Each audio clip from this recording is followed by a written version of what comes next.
Gelin, gelin, gelin, gelin. Hepiniz gelin.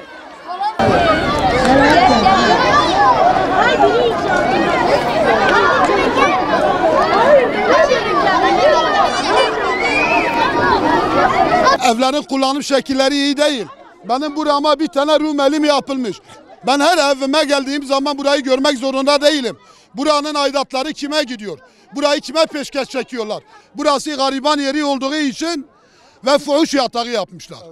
Hepimizin namusu var, hepimizin şerefi var. Buna ön ayak olsunlar. Benim istirhamım Sayın Valimizden sesimize bir ses versin.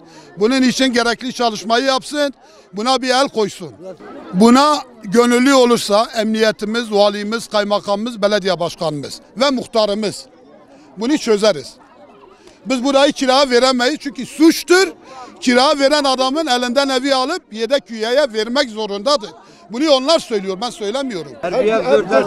Gecelik, saatlik burada evler veriliyor. Saatlik evler veriliyor. Saatlik ha. 1 saat, 2 saat. Ve buranın da kapatılmasını istiyorum ben kardeşim. Kime söylenmiş, kimden izin alınmış, neye göre ruhsat verilmiş buraya? Kira veya satılık hiçbir zaman sözleşmede yazılıyor, kesinlikle verilmiyor. Ama 15 gün bitmeden kiracılar, satılıklar, affedersiniz çok kötü insanlar ve biz bayan olarak, biz bir aile olarak oturuyorsa biz utanıyoruz.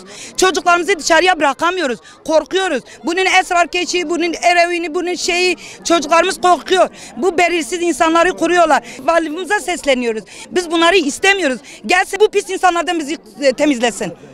Bunu istiyoruz. Sayın Valimizle görüşmek istiyoruz. Gelsin bir toplantı onun yanında da yapalım. Yani gelsin bir konuşalım. Gelemiyorsa biz dilekçe yazalım, gönderelim ona. Sesimizi duysun yani. Burada içki restoranını kaldırmasını istiyoruz.